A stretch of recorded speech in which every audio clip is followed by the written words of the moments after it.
దేవునికి స్తోత్రములు. దేవుని బిడ్డలారా అంతా క్షేమంగా ఉన్నారండి. ప్రతిరోజు ప్రభువారు చక్కటి వాగ్దానాల ద్వారా మనతో మాట్లాడి మనల్ని ఎంతగానో ఆశీర్వదిస్తూ ఉన్నారు. ఆయనకే మహిమ. ఈరోజు దేవుని వాగ్దానం సామెతలు 9:11.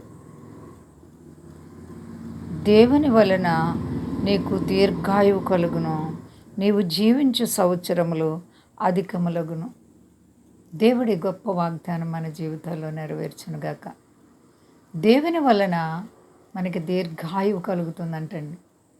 మనము జీవించే సంవత్సరాలు అధికమైపోతాయంట.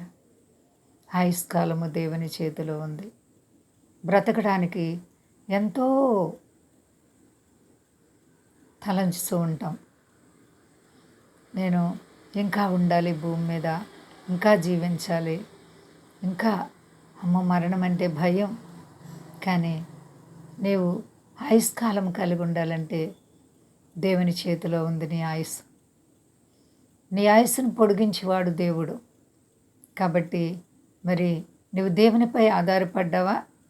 దేవునిపై నువ్వు ఆధారపడితే నీవు జీవించే సంవత్సరములు అంతు లేకుండా దేవుడు నీకు ప్రతి విషయంలో ఆయుస్సుని పెంచుతూ ఉంటారు, ఆరోగ్యం ఇస్తారు. వృద్ధాప్యమందు కూడానంట మరి పచ్చని సిగిరాకు వలె వారు వృద్ధి పొందుతారంట దేవుని పిల్లలు.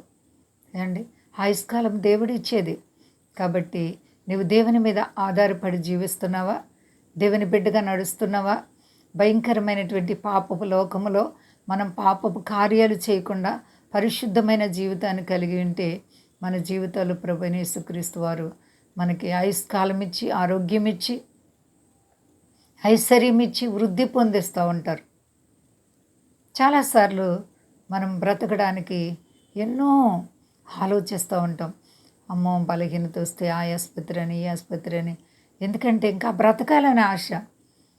ఆసుపత్రికి వెళ్ళొద్దని నేను మాట్లాడతలేదు, కానీ మరి మనం ఎక్కడికి వెళ్ళినా ఆయుస్ ఇచ్చేది దేవుడు. కాబట్టి దేవునికి నువ్వు భయపడుతున్నావా? దేవుని బిడ్డగా జీవిస్తున్నావా? ఆత్మీయ అనుభవం నీకుందా? దేవునితో నీ సహవాసం ఎలా ఉంది? నీవు దేవునితో సహవాసం చేస్తే ఆయుష్కాలం, ఆరోగ్యం, ఐశ్వర్యం, సర్వ సంపదలు ప్రభు నీ మీదకి అనుగ్రహించునుగాక. ఎవరు భయపడకండి, అంతా క్షేమంగా ఉన్నారండి. ప్రార్థించుకుందాం. ప్రేమ నమ్మకమైన మా యేసయ్య గొప్ప దేవ, అవును మా తండ్రి, నీవే ఆయుష్కాలం ఇచ్చే దేవుడో. మా ఆయుష్కాలం ప్రభువా నీవు పెంచగల దేవుడో ప్రభువా. ఇదిగో మా తండ్రి, మా దేశాన్ని, దేశ నాయకులను కాపాడండి, సర్వ ప్రజలను కాపాడండి, మీ దాసులను కాపాడండి. రోగులైతే స్వస్థపరిచి, అక్కర్లుంటే తీర్చండి.